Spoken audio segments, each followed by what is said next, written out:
Banque populaire de Chine, la banque centrale chinoise, a annoncé en début de semaine qu'elle allait autoriser l'accès mutuel entre les marchés de swap de taux d'intérêt de Hong Kong et de l'intérieur du pays. Le dispositif Swap Connect devrait être officiellement lancé dans 6 mois. Swap Connect désigne un arrangement qui permettra aux investisseurs de participer à des swaps de taux d'intérêt sur les deux marchés. Dans un premier temps, les échanges de swaps vers le nord commenceront, ce qui permettra aux investisseurs de Hong Kong et d'autres pays et régions de participer au marché des produits dérivés financiers interbancaires de la partie continentale de la Chine. Selon les experts, ces mesures nouvelles sont d'une grande utilité pour les investisseurs internationaux désireux d'exploiter l'énorme marché chinois. Il aidera certainement les investisseurs internationaux à mieux gérer leur portefeuille, en leur fournissant un outil pour gérer leurs risques de taux d'intérêt. En utilisant ce produit, il peut aider les investisseurs à couvrir ce risque. En retour, cela les aidera à améliorer l'attrait pour les investisseurs d'acheter davantage d'actifs obligatoires chinois.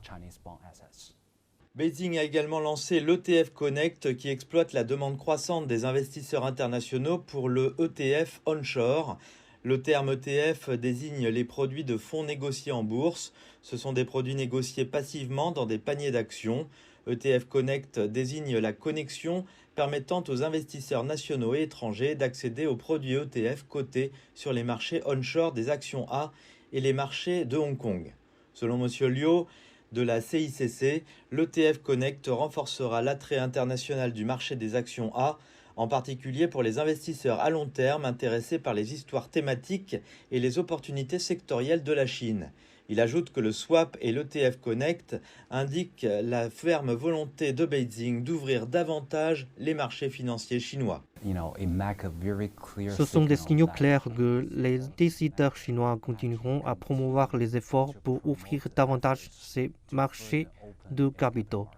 Depuis le Stock Connect de 2014, le Stock Connect de Shenzhen-Hong Kong de 2016, le Bond Connect de 2017 et maintenant le ETF Connect et le Swap Connect.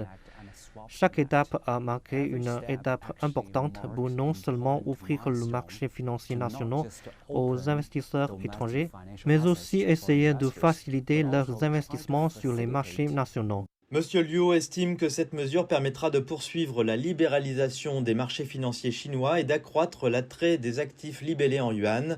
Elle contribuera également à répondre au désir des investisseurs chinois de diversifier leur portefeuille à l'échelle mondiale.